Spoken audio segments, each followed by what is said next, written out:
صدق اللہ مولانا العظیم وقال اللہ تبارک و تعالی فی شان حبیبہ بسم اللہ الرحمن الرحیم ان اللہ وملائکتہ یصلون علی النبی یا ایہا الذین آمنوا صلوا علیہ وسلموا تسلیما اللہم صل علی سیدنا محمد وعلی آلہ واصحاب سیدنا و مولانا محمد وبارک وسلم وسلم علیہ۔ انتہائی عزت و احترام کے قابل میرے معزز، میرے محترم سامعین و حاضرین اہل ایمان حضرات، انتہائی عزتوں کے قابل بلکہ ہزارہا احترام کے قابل حضرات علماء کرام، ثناءخواں حضرات، اور بالخصوص آج کی اس بزم نور و سرور کی مسند صدارت کی زیب و زینت میرے غزنوی سرکار کے سینے اور فیوزات کے وارث اور ان کے یادگار حضرت خلیفہ پیر محمد وزیر خان صاحب، یادگار اسلاف، فخر العلماء، سرمایہ اہل سنت حضرت علامہ مولانا حافظ عالم الدین صاحب، اور انتہائی عزتوں کے قابل آستان عالیہ نہریہ شریف کی شان اور پہچان، پیکر محبت و وفا حضرت علامہ مولانا حافظ تصدق حسین صاحب دامت برکاتہ العالیہ، اور دیگر علماء کرام، علامہ وقاص صاحب، حافظ عبد الجبار صاحب، نقیب محفل، اور بہت سارے صاحبان عز و شرف تشریف فرمائے، ان کے اسماء گرامی میرے ذہن میں نہیں ہیں، تو میں سبھی کو سلام محبت اور سلام عقیدت پیش کرتا ہوں۔ اللہ رب العزت کا لاکھ لاکھ شکر ہے کہ اس نے ہمیں ایمان کی دولت عطا فرمائی۔ بیس زیادہ کریں، ایکو کم کریں۔ تو حضرات محترم، اس بات پر شکر کہ اللہ نے ہمیں ایمان کی دولت عطا فرمائی ہے، اس کی وجہ کیا ہے؟ یاد رکھو، آنکھ کی سیرابی ہمیشہ حسن سے ہوتی ہے، کان ہمیشہ سیراب سر سے ہوتا ہے، ناک ہمیشہ لطف اندوز خوشبو سے ہوتی ہے، زبان ہمیشہ لطف اندوز مٹھاس سے ہوتی ہے، جسم آرام تب پاتا ہے جب اس کی موافقت اس کی موسم ہوا عطا کرے۔ اس کا مطلب یہ ہے کہ جو چیز جس کے لیے بنائی جائے، اگر اسے وہی غذا مل جائے تو یہ اس کے حیات کا یقینی سبب ہے۔ تو اگر دل کو ایمان کے لیے بنانے کے بعد رب نے ایمان عطا کر دیا تو حیات کی دلیل بن گئی ہے، حیات کی دلیل بن گئی ہے۔ نہ جانے اہل علم و دانش کے ہاں حیات کی کیا تعریف ہے، وہ کسے حیات سمجھتے ہیں؟ شاید وہ چلتی سانسوں کو حیات سمجھتے ہیں، شاید وہ دھڑکتے دل کو حیات سمجھتے ہیں، شاید وہ عقل و شعور کو حیات سمجھتے ہیں، مگر اہل عشق کے ہاں حیات کا یہ تصور نہیں ہے کہ آنکھ دیکھ رہی ہے یا نہیں، قدم چل رہا ہے یا نہیں، ہاتھ پکڑ رہا ہے یا نہیں، بلکہ اہل عشق کے ہاں حیات نام ہے یار کی رضا کا۔ یار راضی ہو جائے تو پھر حیات یوں عطا ہوتی ہے کہ دھڑ میدان میں ہوتا ہے، سر نیزے پہ ہوتا ہے، اور زبان پہ قرآن جاری ہوا کرتا ہے۔ وَلَقَدْ كَرَّمْنَا بَنِي آدَمَ۔ میں چلتے چلتے حافظ صاحب کی بات کو بھی بڑی خوبصورتی سے آگے بڑھانا چاہتا ہوں۔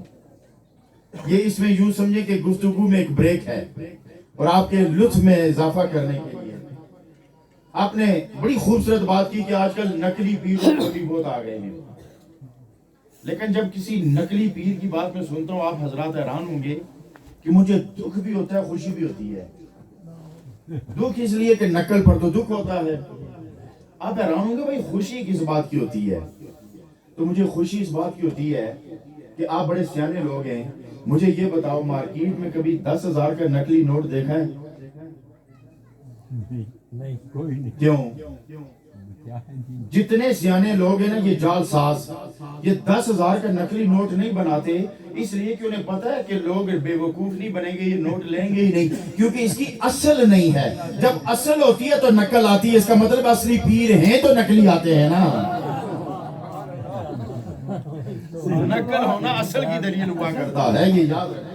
1000 کا نقلی نوٹ آئے گا، 200 کا نقلی نوٹ نہیں آئے گا، 700 کا نقلی نوٹ نہیں آئے گا، 500 کا آئے گا، 1000 کا آئے گا، 5000 کا آئے گا۔ حالانکہ 10,000 عدد بڑا ہے، لیکن 10,000 کا بنانے والا نہیں بناتا، اسے پتا ہے کہ اس کا اصل نہیں ہے، تو اس کا مطلب یہ نقل کا ہونا اس بات کی دلیل ہے کہ زمین پر اصل بھی موجود ہے۔ بات سمجھ میں آئی کہ نہیں آئی؟ تو میں بات کو پھر آگے بڑھاتا ہوں۔ اللہ نے فرمایا وَلَقَدْ كَرَّمْنَا بَنِي آدَمَ، قرآن ہے، حدیث بھی نہیں کہ پھر ہمیں اس کے لیے راوی ڈھونڈنے پڑیں، حدیث بھی نہیں کہ ہمیں ضعیف اور صحیح کا فرق کرنا پڑے۔ اللہ فرماتا ہے میں نے اولاد کی آدم کو بڑی عزت عطا کی ہے۔ تو یہ جو اللہ کے ہاں عزت عطا ہوتی ہے، یہ عزت کیسی ہوتی ہے اور اس عزت کا نام کیا ہوتا ہے؟ یہ عزت ہوتی کیا ہے؟ یہ عزت کیسی ہوتی ہے؟ نہ یہ تخت و تاج میں ہوتی ہے، نہ یہ بخت و راج میں ہوتی ہے، نہ یہ لشکر و سپاہ میں ہوتی ہے، نہ یہ کارواں قافلے میں ہوتی ہے۔ جب اللہ عزت دیتا ہے تو پھر یوں دیتا ہے۔ سنیے، لاہور میں 2 ہی مزار ہیں، اور بھی بہت ہیں۔ ایک جہانگیر کا مقبرہ ہے، وہاں جو بھی جاتا ہے کہتا ہے اللہ اسے بخش دینا، گناہگار بھی جا کے کہتا ہے اللہ اسے بخش دینا۔ اسی لاہور میں داتا علی حجویری کا دربار بھی ہے، وہاں نیکوکار بھی جا کے کہتے ہیں اس کے صدقے مجھے بخش دینا۔ یہ ہے جو عزت اللہ دیتا ہے، یہ وہ عزت ہے جو اللہ دیتا ہے۔ او مکتب دانش کے طالب علم، میں تیری عقل پہ حیران ہوں، وہ کیا عزت ہوئی جو زمین پہ تو رب دے اور زمین میں اترتے ہی رب چھین لے۔ یہ رب کی غیرت کے خلاف ہے۔ جو عزت رب زمین کے اوپر دیتا ہے وہ قبر کے اندر بھی دیتا ہے۔ یہ کیا ہوتی ہے؟ حیات برزخی ہوتی ہے۔ یہ حیات برزخی کا نام ہے، کیونکہ یہ چہلم ہے نا، تو یہاں موت و حیات اور ایصال و ثواب کی بات ہونی ہے۔ بہت سارے لوگ کہتے ہیں جی ایصال ثواب نہیں ہوتا، یا پھر میں تھوڑا سا وقفہ کرتا ہوں۔ 2 مولوی کو لیتے، ایک آخر ماری مونا ختم ہے تو اچھے ہاں، اس آخر چھوڑ ختم ہے، ایصال ثواب کچھ نہیں، ماں ماری بھی مری نہیں، میں کدہ ایصال ثواب نہیں کیتا، میں کدہ ختم نہیں کرائے، میں کدہ دعائی نہیں کرائیاں، تو کیوں دعائی کرانا ہے؟ وہ کوئی بحث تیز ہوئی نا تو وہ جڑا سا نا ساڑھے عقیدے نو تھوڑا تیز تھا، تھوڑے کلی پہ تو اس کٹی چھوڑی اس نے ماؤں کی گال، وہ اٹھیا تو ایک دم گلے جو پوڑی دے، اس آخر پائی جی کیا گل ہے؟ اس آخر تو ماری ماؤں کی گال کیاں کٹی؟ اے ہون جے تو آخنا سے کہ دعا نہیں پہنچنی، بس توڑے ساڑھے عقیدے کی یہ فرق ہے، تاڑی ماؤں کی گال پہنچنی، ساڑھی ماؤں کی دعا پہنچنی۔ گل سمجھ آئی کہ نہیں آئی؟ یہ کس چکر میں پڑے ہوئے ہیں؟ میں آپ کے سامنے رکھتا ہوں کہ عالم برزخ کیا ہے، عالم دنیا کیا ہے۔ کہتے ہیں ادھر سے کوئی پلٹا نہیں ہے، کہتے ہیں ادھر سے کوئی، میں دلائل مختلف جگہوں سے لاؤں گا اور کٹھی کر کے عنوان کو ایک نتیجے پہ پہنچاؤں گا۔ میں آپ کو بتانا یہ چاہتا ہوں کہ یہ تو رب کی مرضی ہے، عالم دنیا ہو یا عالم برزخ ہو، رب کی مرضی کے باہر کچھ ہی نہیں ہے۔ اسی لیے تو فقیر کہتے ہیں رب کو راضی کر لے تاکہ تیرے لیے وہ جہاں اور یہ جہاں کی جیسے ہو جائے۔ پھر ہوتا کہ جنہوں نے رب کو راضی کیا ہوتا ہے نا تو وقت نزا ہوتا ہے، لوگ تڑپتے ہیں، گناہ سامنے آتے ہیں، پریشان ہوتے ہیں، بچوں کی یاد آتی ہے، روتے میں جاؤں گا میرے بچوں کا کیا ہوگا، میری بیوی کا کیا ہوگا، میرے گھر کا کیا ہوگا، میرا اپنا قبر میں کیا بنے گا۔ ارے یہ بھی تو ایک عاشق جا رہا ہے نا جو کہتا ہے مجھے سرما لگایا جائے، مجھے نہلایا جائے، میرے بالوں کو کنگھی کی جائے، مجھے نیا کپڑا پہنایا جائے۔ زوجہ نے کہا حضرت بلال کیا کہہ رہے ہو؟ وقت نزا میں لوگوں کو فکر ہوتی ہے، تجھے نانے دھونے کی فکر ہے۔ اس نے کہا تجھے کیا پتا اور نیک بخت کس نے کہا کہ بلال مرنے جا رہا ہے، بلال تو یار سے ملنے جا رہا ہے۔ نعرہ تکبیر، نعرہ رسالت، نعرہ حیدری، نعرہ غوثیہ، نعرہ تحقیق۔ ایک رات ہے، استقبال کی بات ہے، آسمان سجایا گیا، کمکمے لگائے گئے، روشنیاں لگائیاں گئیاں، خوشبو پھیلائی گئی اور جبریل کو حکم ہوا جا میرے یار کو لے آ، جا میرے یار کو لے کے آ۔ جبریل آئے، براق پہ بٹھایا، چلے ایک جگہ پہ اترے، پتھر سے باندھا براق، اندر لے کر گئے، کہا یہاں اپنے امامت کرنی ہے، مصلی خالی ہے، سب بنی ہوئی ہے۔ جب سب بندی ہو گئی، مصلی خالی ہے، امام آ گیا، سب بندی ہو گئی اور نماز ادا کی گئی، نماز ادا کی گئی۔ جب نماز ادا کی گئی، صرف اب اہل علم و دانش سے میں ایک سوال کرنا چاہتا ہوں کہ امام تو مکے سے آیا، یہ مقتدی کہاں سے آئے؟ بات سمجھ میں آئی؟ امام تو مکے سے آیا، مقتدی کہاں سے آئے؟ کوئی اسرائیل سے اٹھ کے آ رہا ہے، کوئی فلسطین سے اٹھ کے آ رہا ہے، کوئی سری لنکا سے اٹھ کے آ رہا ہے، کوئی مکے سے اٹھ کے آ رہا ہے، کوئی کہیں سے اٹھ کے آ رہا ہے، مگر جتنے بھی آئے وہ عالم دنیا میں نہیں تھے، عالم برزخ میں تھے۔ وہ برزخی آتے ہیں مقتدی اور عالم دنیا سے آتا ہے امام۔ ارے یہ تو یہ جہان ہے نا، یہ تو یہ جہان ہے نا۔ میں پھر اہل علم و دانش کو دعوت فکر دے کے جملہ اور آگے بڑھانا چاہتا ہوں کہ یہ تو دنیا ہے نا، یہ بھی زمین سے اٹھ کر آئے، وہ بھی زمین سے آیا، یہ زمین کے اندر سے آئے، وہ زمین کے اوپر سے آئے، یہ عالم برزخ سے آئے، وہ عالم دنیا سے آئے۔ بس میں دو نام لوں گا، بتاؤ مجھے وہ کہاں سے آئے؟ مجھے اتنا بتاؤ، عیسیٰ یونس کہاں سے آئے؟ عیسیٰ یونس کہاں سے آئے؟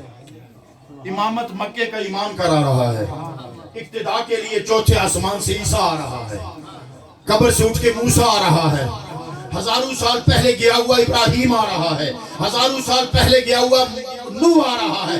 اتنے مقتدی آئے تو رب نے بتانا چاہا کہ جب ہم عزت دیتے ہیں تو اگر اولاد آدم کو اتنی عزت دیتے ہیں تو سردار اولاد آدم کو کتنی عزت دیتے ہیں؟ سردار اولاد آدم کو ہم اتنی عزت دیتے ہیں کہ پھر ہم عالم برزخ و عالم دنیا کو ایک کر کے دنیا کو بتانا چاہتے ہیں کہ جس کے لیے دنیا بنائی ہے اسی کے لیے آج ہم نے سب سجائی ہے۔ مر گیا جی، مٹ گیا جی، ادھر چلا گیا، ادھر نکل گیا، ادھر نکل گیا، کیوں جاتے ہو؟ مر گئے ہوں گے وہ جو تیرے ہوں گے، زندہ ہیں وہ جو ہمارے ہیں۔ اس لیے میں عموماً اپنی گفتگو میں ایک بات کہا کرتا ہوں کہ مکتب دانش کے طالب علم نہ الجھا کر مکتب عشق والوں سے، کہ جہاں علم و عقل کی حد ختم ہوتی ہے وہاں سے عشق رسول کی حد شروع ہوتی ہے، وہاں سے محبت رسول کی حد شروع ہوتی ہے۔ میں ایک جملہ کہا کرتا ہوں، ساری دنیا کو رب نے مٹانے کے لیے بنایا ہے، مگر اے اولاد آدم وَلَقَدْ كَرَّمْنَا بَنِي آدَمَ کا مطلب یہ ہے کہ رب نے تجھے مٹانے کے لیے نہیں، رکھنے کے لیے بنایا ہے، رب نے تجھے رکھنے کے لیے بنایا ہے۔ حضرت نوح کی بات یاد آئی تو ان میں چونکہ ہمیشہ میں ایک انپڑھ سا بندہ ہوں، یہ صدقہ ہے کسی کے لنگر کے ٹکڑوں کا، کس کے لنگر کے ٹکڑوں کا؟ جس نے پھٹے جوتے پہن کر موڑے شریف میں لنگر پکایا۔ یہ کس کے لنگر کا ٹکڑا؟ جس نے پھٹے کپڑے پہن کر موڑا شریف میں جھاڑو لگائے، جس نے اپنے ناتما کندھے پر 2.5 من کی اوٹھی آٹے کی بوری گلڈنے سے اٹھا کے موڑا شریف میں لا کے پکا کے پیر کے سامنے لنگر رکھا۔ اس کے لنگر کے ٹکڑے کھانے کا صدقہ ہے۔ تو میں جو پیش رو مقرر ہوتے ہیں انہی سے کچھ سیکھتا ہوں۔ یہ ہمارے استاد ہیں، علماء ہیں، یہ ہمارے پیش رو ہیں، ہم ان کے اقتداء کرنے والے ہیں، انہی سے کچھ سیکھا ہے۔ انہوں نے ایک بات کی ہے کہ حضور غزنوی سرکار کے ساتھ اپنی بڑی گہری نسبتیں ہیں۔ تو آؤ میں ایک خوبصورت بات سناتا ہوں کہ ان لوگوں کے ساتھ نا کچھ وعدے وعید کر لیا کرو۔ ایسی ہستیوں کے ساتھ اس علاقے میں فیضان ہے حضور محی الدین غزنوی کا، حضور قبلہ پیر علاء الدین صدیقی رحمۃ اللہ علیہ، حضور قبلہ پیر امام ربانی فاروقی رحمۃ اللہ علیہ، اب موجودہ حضور قبلہ پیر فضل ربانی صاحب، قبلہ پیر شیر ربانی صاحب، ان سب کے قدموں اور جوتیوں پر مجھ جیسے کئی قربان جائیں۔ اس لیے پوری توجہ سے حضرت نوح کو حکم ہوا نوح کشتی بناؤ، ہم ایک طوفان لائیں گے اور باغیوں کو غرق کریں گے۔ یہ بات پورے علاقے میں پھیل گئی، پھیلتے پھیلتے ایک بڑھیا مائی تک پہنچی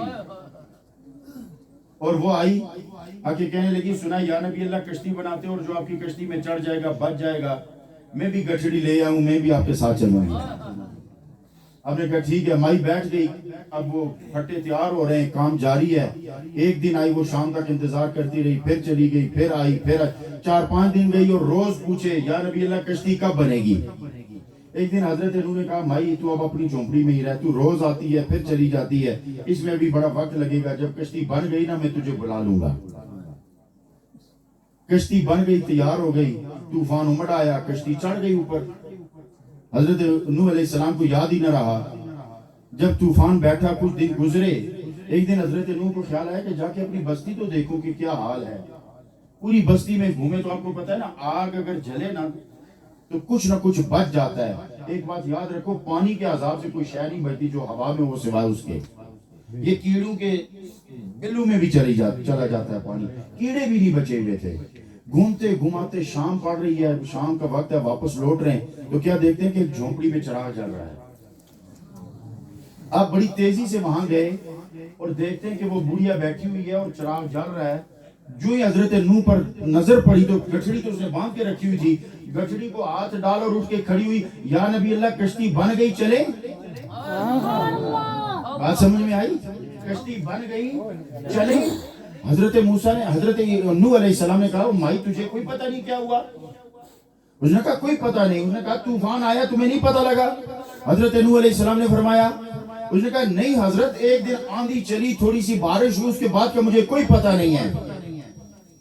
آپ نے کہا مائی کیا جواب دے گی؟ ایک طرف ہو کے اپنے رب سے مخاطب ہوئے، الہ العالمین یہ کیا ماجرا ہے؟ جہاں کیڑے نہیں بچے مائی کیسے بچی؟ تو جواب آیا نوح علیہ السلام، آپ وعدہ بھول گئے تھے نا، آپ کے وعدے کا بھرم رکھنا تو ہمارا کام تھا نا۔ آپ کے وعدے کا بھرم رکھنا تو پھر ہمارا کام تھا، تم نے جو وعدہ کیا تھا تو پھر تمہارے وعدے کا پاس رکھنا تو ہمارا کام تھا نا۔ تو اس لیے حضرات محترم، یہ جو پاکیزہ ہستیاں ہوتی ہیں نا، پھر رب ان کا بھرم رکھتا ہے، رب ان کی دعائیں لوٹایا نہیں کرتا۔ وَلَقَدْ كَرَّمْنَا بَنِي آدَمَ، رب فرماتا ہے میں نے انسان کو بڑی عزت عطا کی۔ اب دیکھنا یہ ہے کہ رب کے ہاں عزت ہوتی کیا ہے۔ جواب آیا قَدْ أَفْلَحَ مَنْ تَزَكَّىٰ، جو اپنا باطن پاک کر گیا، جو تزکیہ کر گیا وہ فلاح پا گیا۔ میں نے پوچھا فلاح کیا ہوتی ہے؟ جنت ہے تو یہ سودا ہے، جہنم ہے تو سزا ہے، جنت جزا ہے، اور فلاح۔ اب اہل علم و دانش کو ایک بات ان کے دامن میں یہ سبق سنانا چاہتا ہوں، جزا اور سزا عمل پر ہوتی ہے، فلاح ہمیشہ کرم پر ہوا کرتی ہے۔ کامیابی اور چیز ہے۔ جنت میں چلے گئے تو آپ نے نماز پڑھی تھی، آپ نے سودا کیا، وعدہ تھا۔ جنت چلے گئے، آپ نے روزہ رکھا۔ جنت گئے، آپ نے زکوٰۃ دی۔ جنت گئے، آپ نے پڑوسی کا خیال رکھا۔ جنت گئے، آپ نے شریعت کا پہرا کیا۔ جنت گئے، آپ نے قرآن پڑھا۔ جنت گئے، آپ نے نیکی کی۔ ربا جب تیرے ساتھ یاری لگائیں گے اور جو عزت ہے تیرے ہاں، اس کا خاص نام کیا ہے؟ اب میں آپ کو ایک بات بتاؤں، جنت انعام نہیں ہے، جنت انعام نہیں ہے۔ اب سنیے، ہے انعام، لیکن جس سینس میں کہنا چاہتا ہوں وہ الگ سینس ہے، یہ روحانیت کی تھوڑی سی بات کہنا چاہتا ہوں۔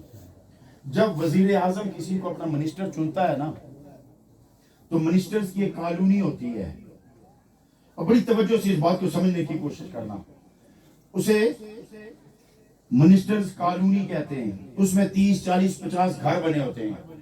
جب وزارت کا حلف ہوتا ہے تو وزیر کو وہاں منتقل کر دیا جاتا ہے اور اسے کہا جاتا ہے کہ یہ تمہارے رہنے کی جگہ ہے۔ جب وزیر وہاں رہنا شروع ہو جائے تو اس کا یہ مطلب نہیں کہ اس کی وزارت کا مقصد پورا ہو گیا۔ بڑی توجہ رکھنا، مکان مل جانے سے وزارت کا مقصد نہیں پورا ہوتا۔ یہ تو وزیر وہاں رہے گا تو وزارت کا مقصد کب پورا ہوگا؟ جب وزیر اعظم اپنے اختیارات میں سے اس کی متعلقہ وزارت کے اختیارات اس کو دے گا، وزارت کا مقصد تو تب پورا ہوگا۔ جنت رہنے کی جگہ ہے، جنت رہنے کی جگہ ہے۔ عزت اور چیز ہے۔ ربا عزت کیا ہے؟ تجھ سے عرض کرنا چاہتے ہیں جب ہم تجھ سے وفا کریں گے تو بدلہ کیا دے گا؟ اگر جنت دے گا تو سودا بازی ہے، جہنم میں بھیجے گا تو سزا ہے۔ تو اب میں آپ کو اس کو سمجھانا چاہتا ہوں، آپ کو سمجھانے کے لیے ایک واقعہ آپ کی سماعتوں کی نظر کرتا ہوں۔ ایک اللہ کا ولی قبر میں اترا۔ جنت اللہ کے انعامات میں سے ایک انعام ہے، مگر یہ خاص مقام و مرتبے کا نام نہیں ہے۔ خاص مقام و مرتبہ جنت، اصل میں آپ کو ایک بات بتاؤں، جنت میں باغات ہیں، جنت میں پھول ہیں۔ چونکہ میری بات پر تھوڑی سی آپ کو الجھن ہو رہی ہے، میں اس کو کلیئر کر دیتا ہوں۔ جنت میں باغات ہیں، جنت میں دودھ و شہد کی نہریں ہیں، جنت میں یاقوت و مرجان کے بنے ہوئے گھر ہیں، جنت میں ہر طرح کے پھل ہیں، ہر طرح کے میوے ہیں۔ یہ جنت کی تعریف ہے؟ نہیں، یہ جنت کی شکل ہے، یہ جنت کی حیت ہے۔ تعریف کیا ہے؟ اب تعریف سنو۔ ایک صحابی آقا کریم کے قدموں میں بیٹھے، انہوں نے کہا یا رسول اللہ، سنا ہے جنت میں گل و چمن تو ہیں، حور و غلماں تو ہیں، محلات تو ہیں، صرف اتنا بتاؤ کہ آپ کہاں ہوں گے، ہم کہاں ہوں گے؟ سب کچھ تو ہوگا، جلوہ یار بھی ہوگا کہ نہ ہوگا؟ جلوہ یار بھی ہوگا کہ نہ ہوگا؟ تو اس لیے حضرات محترمہ آپ کو میں بتانا چاہتا ہوں کہ انعام کیا ہے۔ ایک فقیر اللہ کا ہوگا، ایک خدا مست بندہ قبر میں اترتا ہے، اور قبر میں ہوتا یہ نا کہ سوال و جواب میں پاس ہونے کے بعد یہ ہوگا نا کہ جو پاس ہو جائے گا اسے جہنم دکھا کے کہا جائے گا کہ تو نے ادھر جانا تھا اگر پاس نہ ہوتا۔ اب چونکہ تو پاس ہو گیا، اب ادھر دیکھ، دوسری ادھر جنت کی کھڑکی کھولی جائے گی اور اسے کہے گا یہ تیرا ٹھکانہ ہے، اب تو سو جا بڑے آرام سے وہاں جاتا۔ البتہ وہاں کی ٹھنڈی ہوائیں اور خوشبوئیں تمہیں ملتی رہیں گی۔ ایک اللہ کا فقیر اور ولی ایک قبر میں اترا نا، تو پاس ہونے کے بعد فرشتوں نے اسے جنت دکھائی نا، تو اس نے منہ ادھر کر دیا، ادھر جنت کی تو اس نے منہ ادھر کر دیا، ادھر جنت کی تو منہ ادھر کر دیا۔ اللہ کے دربار میں پیش ہوئے، کہا الہ العالمین، عجب بندہ قبر میں اتر آیا ہے، لوگ جنت کے لیے تڑپتے ہیں اور جنت سے منہ پھیرتا ہے۔ کہا جاؤ اسے پوچھو کہ وہ چاہتا کیا ہے، اور پوچھو کہ تمہارا رب کہتا ہے تو کیا چاہتا ہے۔ وہ فرشتے واپس آئے اور انہوں نے کہا کہ تو جنت کو نہیں دیکھنا چاہتا، تو ادھر مڑ جاتا ہے ادھر مڑ جاتا ہے، تیرا رب پوچھتا ہے کہ تو چاہتا کیا ہے۔ انہوں نے کہا جاؤ میرے رب سے پوچھو، اتنا کہہ دو کہ اگر مجھ میں نقص ہے تو مجھے بتا دیا جائے، اور اگر نقص نہیں تو پھر اتنا پوچھ لیا جائے کہ ربا یاری میں نے تجھ سے لگائی تھی یا تیری جنت سے لگائی تھی، کہ خود پردے میں رہ کے مجھے جنت دکھا رہا ہے۔ اس لیے حضرات محترم، لقد کرمنا بنی آدم، اب وہ عزت کیا ہے؟ وہ عزت یہ ہے کہ رب فرماتا ہے یتقرب الیہ، جب یہ میرا مقرب ہو جاتا ہے، میرے قرب میں آ جاتا ہے، تو پھر میں اسے مرتبہ خلافت عطا کرتا ہوں، اور وہ مرتبہ خلافت کیا ہے؟ میں اس کے ہاتھ بنتا ہوں جس سے وہ پکڑتا ہے، میں اس کی ٹانگیں بنتا ہوں جس سے وہ چلتا ہے، میں اس کی زبان بنتا ہوں جس سے وہ بولتا ہے، میں اس کی آنکھ بنتا ہوں جس سے وہ دیکھتا ہے، جب میں اس کا پاؤں بنتا ہوں اس سے چلتا ہے، تو جب اس کے پاؤں رب بنتا تو اس کی رفتار کا عالم کیا ہوگا۔ تو یہاں میں آپ کو پشتو کا شعر سنا دیتا ہوں۔ رحمان بابا فرماتے ہیں کہ ہر بہار لرا خزاں شتا دے، بہار نہ لری، ہر بہار لرا خزاں شتا دے، خزاں نہ لری بہار دا درویشان، کہ ہر بہار کے لیے خزاں ہے۔ رحمان بابا پشتو زبان کے میاں محمد بخش ہیں، وہ فرماتے ہیں کہ ہر بہار کے لیے خزاں ہے، لیکن فقیروں کی بہار ایسی ہوتی ہے اس کا پر خزاں نہیں آیا۔ ہر بہار لرا خزاں شتدے، خزاں نہ لری بہار دا درویشانو، یو قدم سراتر عرش پورے رسی، مالیدنے دے رفتار دا درویشانو، کہ ایک قدم اٹھاتے ہیں تو یہ عرش پر پہنچ جاتے ہیں۔ میں نے دیکھی ہوئی ہے رفتار درویشوں کی۔ تو پھر وہ لوگ جنہیں مائیت حاصل ہو جاتی ہے، جنہیں قرب حاصل ہو جاتا ہے، اللہ کے ولی کے ساتھ بیٹھنا اٹھنا نصیب ہو جاتا ہے، یک زمانہ صحبت با اولیاء بہتر است 100 سالہ طاعت بیریا۔ سردار محمد افضل خان صاحب کو جس سنگت کا اعزاز حاصل تھا، جس قرب کا اعزاز حاصل تھا، ارے وہاں تو پانی پلانے والے کو میدان حشر میں اکیلا نہیں چھوڑا جائے گا، وہ بھی دامن پکڑ کے کہے گا میں نے تو آپ کو پانی پلایا تھا، مجھے چھوڑ کے کہاں جا رہے ہو۔ ایک حدیث مبارکہ ہے